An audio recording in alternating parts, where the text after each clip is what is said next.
All right. So you've got this great new prospect client opportunity. Maybe it's a new consulting client. Maybe it's a new coaching client. Maybe it's a new services client. You're going to go in and do graphic design or PowerPoint or copywriting, or maybe you are going to go in and do a keynote. And you have this great, fantastic meeting with the decision maker, with the boss. Everything is going really well. They're nodding, they're smiling, they're excited, and they ask you to go ahead and put together a proposal. You put that proposal together, you send it over to them. As far as you know, they are completely ready to move forward. And then a few days go by. Maybe a week goes by, maybe a couple of weeks go by.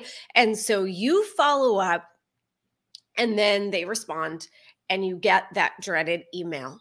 And it says, Angelique or Jane or Joe or Jonathan, thank you so much. We are really excited about this. But we have decided to hold off on moving forward until next quarter, next year, until we're able to fill such and such position on our team, until we're able to get through our annual conference, until we're able to finish this new IT project, until.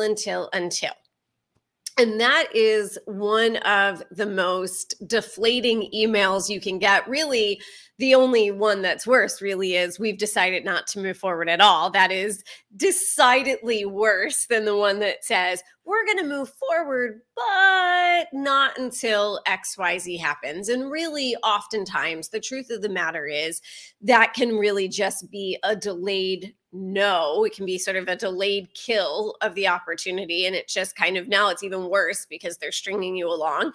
And it's not because they're trying to string you along. They fully think in their mind that they will move forward next quarter, next year, next whenever. But really, the truth is they don't. And that's because the ground under their feet continues to move. This is where the adage of time kills deals really comes from. And so ultimately things shift. Maybe even the decision maker, the boss that you were talking to, the client you were talking to isn't even in that position anymore come next quarter or next year, given all of the musical chairs that are always going on inside of organizations of all sizes today, right? The fact is that as time goes on, many other factors start to change as well. And the opportunity can literally just start to evaporate before your eyes. So what, if anything, can you do about that? What do you need to be thinking about today? I think the first thing you've got to recognize is that in terms of, if we had sort of a danger meter that we ran all the time in terms of how often that was going to happen, I would say we're definitely blinking a bright orange right now. Maybe we're not at a red, but we're blinking a bright orange in terms of the fact that, in terms of the opportunity chances of organizations and decision makers delaying your opportunities. It is definitely, the warning sign is flashing orange right now. It's maybe not a critical red because consumers and companies still aren't quite operating as though we're in a recession, even though there's all these warning signs of a recession. So you're not seeing tons of layoffs right now. You're not seeing tons of travel and spending freezes, but you're seeing some. And more than that, companies continue to be in a total state of overwhelm. The majority of companies today have huge amounts of open vacancies, even in their corporate headquarters, in critical positions. You see lots of manager, senior manager, director, vice president, really critical roles that are vacant right now. Companies are definitely short-staffed, and they're dealing with a lot of challenges in the marketplace right now. So what are the chances that a consulting, coaching, or professional services engagement could be delayed if you're not proactive and you're not being strategic? It's pretty darn high. So let's talk about why this happens, like why decision makers who are seemingly so excited to work with you delay a project. And then let's talk about what you can do about it. Okay. So the number one reason that decision makers run super hot and then super cold on you is a syndrome that we call starry eyes and happy ears, starry eyes and happy ears. And so here's what happens. You meet with a decision maker who really is excited to talk with you. There's someone who they're visionary and they see the value in what they do. And they're probably someone who is a change agent inside their organization, meaning they're really someone who likes to get things done. They always want to improve what's going on in their organization. They drink the Kool-Aid and they're highly engaged, they're highly motivated, and they are transformational agents inside their organization. That's why they're talking to you to begin with. So there's this sort of ripe recipe when you head into a meeting with them that they're going to be excited about the things that you're saying. They're going to resonate with what it is that you're talking about. So that is great. You're talking to what we call preaching to the converted. That's an important thing. That's good. So great.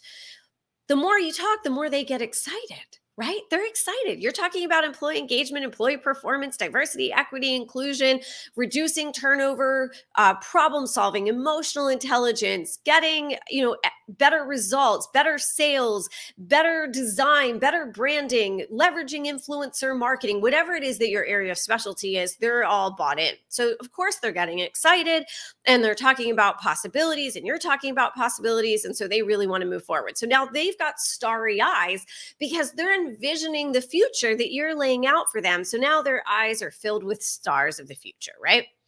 You, being a business owner who's always looking to work with amazing clients and also who has a pipeline to fill and a revenue gap to fill, you start getting happy ears. You're like, oh, they're very excited. They're so excited to work with me. My ears are flapping, happy, happy, happy.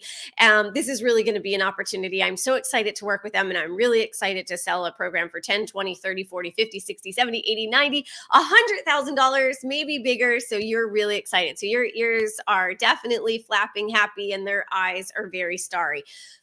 That's a recipe for disaster in sales because neither person at this point is really thinking critically about why this opportunity is probably not going to move forward. So the next thing you know, they ask you to put together a proposal, you gladly accept, you send it over to them, and now you're in a waiting game. So what mistakes have been made so far up until this point? Well, number one, you probably didn't take control of the sales conversation from the moment that they expressed interest in speaking with you. You didn't call a timeout and say, that's awesome. And we would be thrilled to explore that opportunity in working with you. But here's what our process is going to be. And that's why one of the very first things we teach our Bold House Collective members is the script for doing that and how you take control in a very respectful way. But the fact is that as a business owner, you can either let your clients dictate to you how they buy from you, or you can control that conversation, all the conversations throughout the entire sales continuum. And that's really the most important thing that you have to do. You have to establish that control from the moment, the second, the nanosecond that a client expresses interest in working with you. You have to establish control of that process. And it can be done in a very, very respectful way. And so that's sort of one of our secret sauces that we teach our clients at Bold House is how to do that.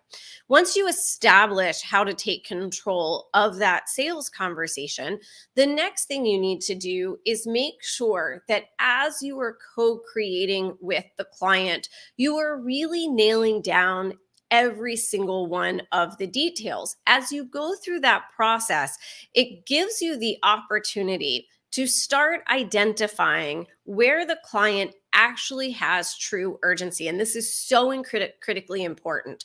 One of the reasons that or part of the whole sort of starry eye situation that happens is that the decision maker that you're speaking with is really thinking in that moment about what is important to their organization. They're thinking about what is going to create transformation in their organization. Unfortunately, as soon as you leave that meeting, they return to Earth. They leave the stars, they come back to Earth. And on planet Earth, their task list, their to-do list is 1.5 miles long. Their team is completely overwhelmed and overstretched. All of their to-do lists and task lists are 1.5 miles long, and most things are way behind schedule where they want to be. This boss that you're talking to, they have a boss, and that boss, their to-do list is a mile and a half long and they are completely overwhelmed. So you end up in a scenario where you're trying to maybe move forward with something that is, no one is arguing that it's not important. Like, everyone is in agreement that the project and the program and the transformation that you are talking about is absolutely important. That's why they're saying we just can't get to it now. We'll get to it next quarter, next year, next century, whenever that is. They agree with you that it's important, but it's not so important that they can't choose to live without it in the short term, because they already have projects that absolutely have to get done now.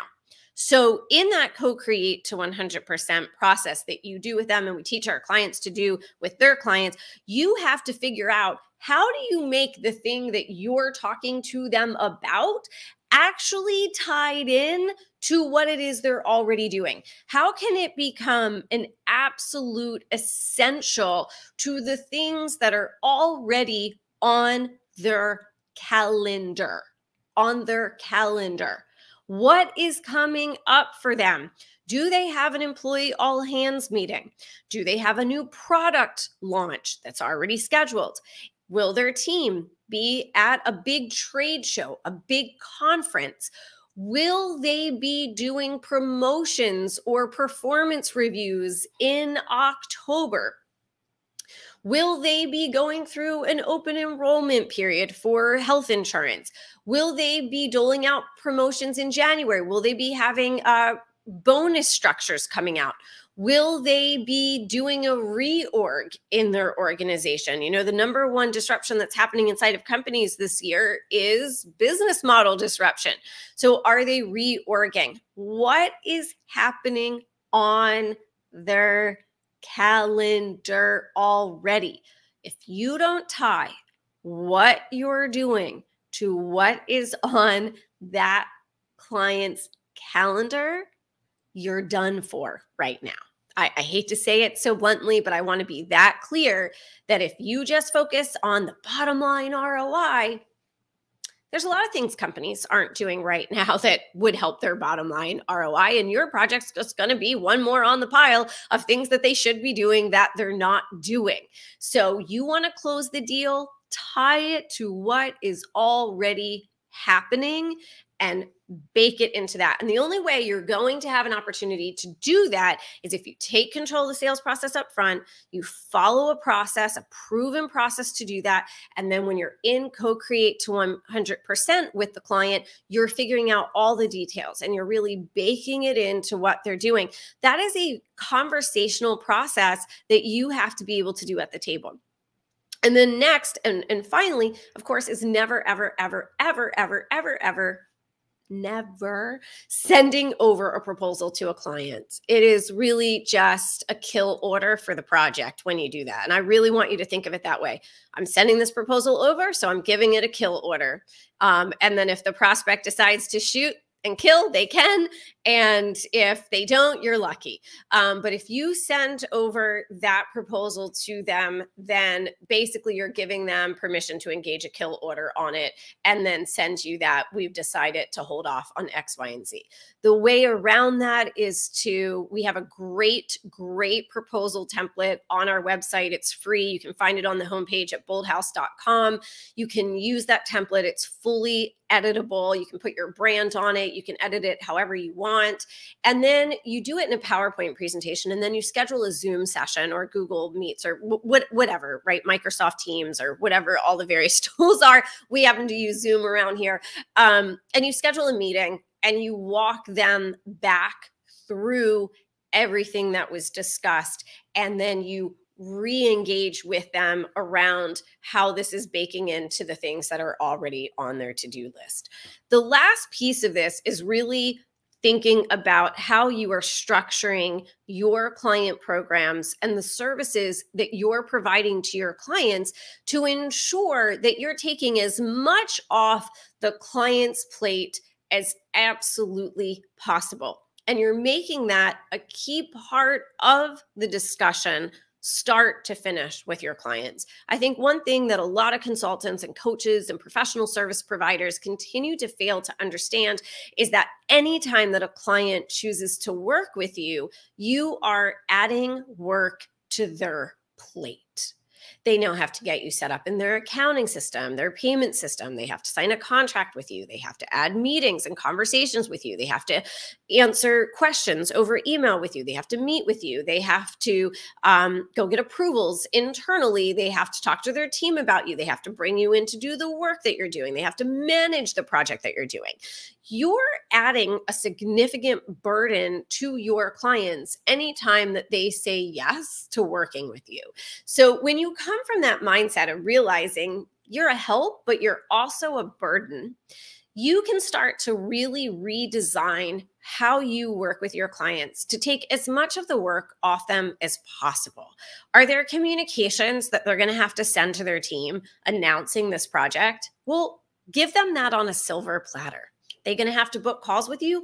Make sure you have an easy scheduling system. Are there deadlines they're going to have to meet? Well, then use a system like Basecamp or some other type of client management interface that they can easily see everything.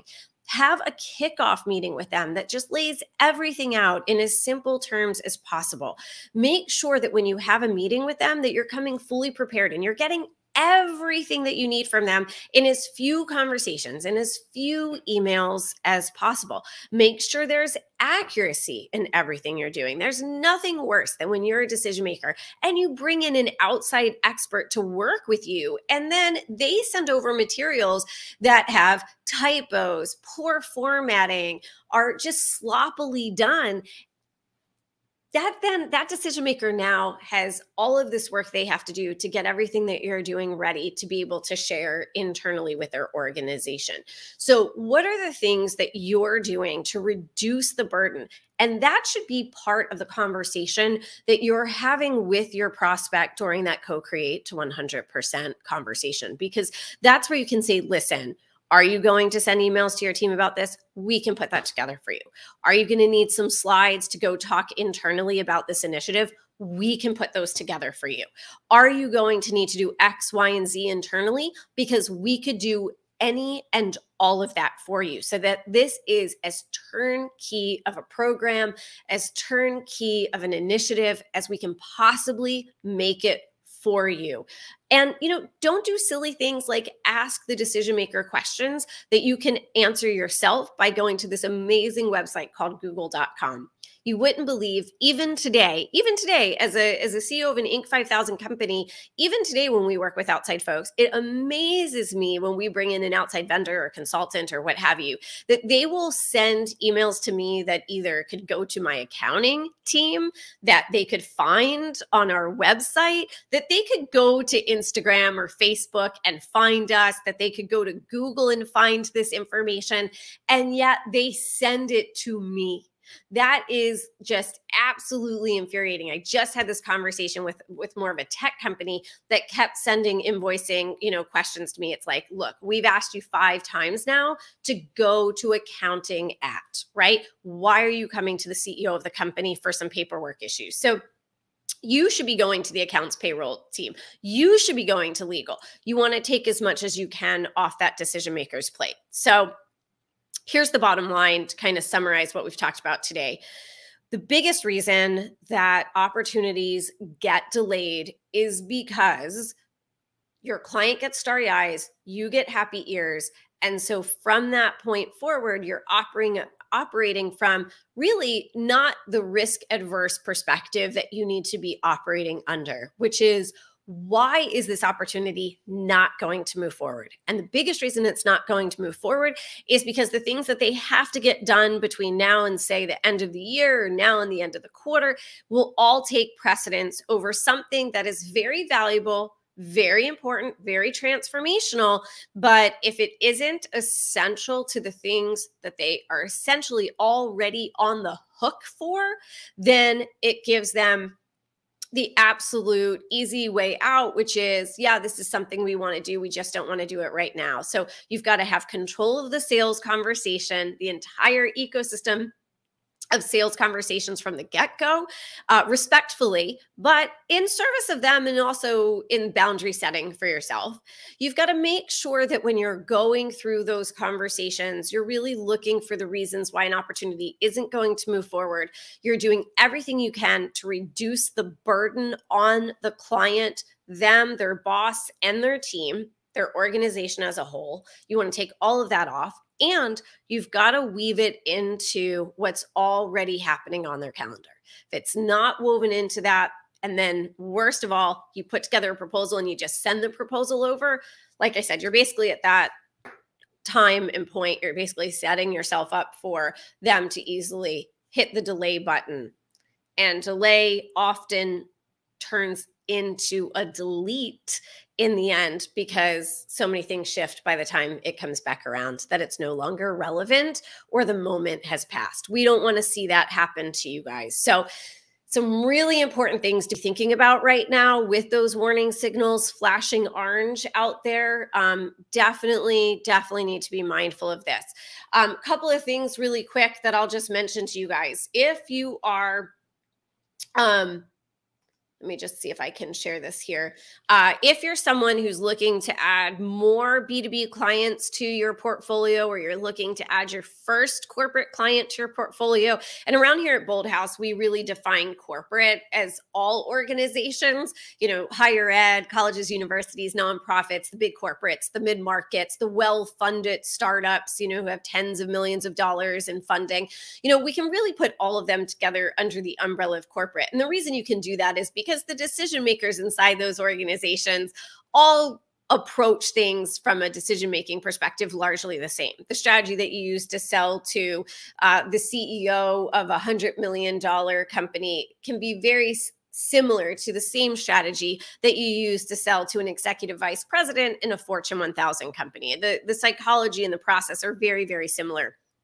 So if you're looking to win your first corporate client, or it's the first, you haven't really done it proactively, you have client opportunities coming to you through word of mouth, which is wonderful. That's wonderful. But you obviously want to make sure that you can create clients on demand yourself. You want to be able to make sure you can do it proactively. Then we definitely would invite you to join us we have a power lunch, a free virtual power lunch training coming up on September 1st, which is a Thursday.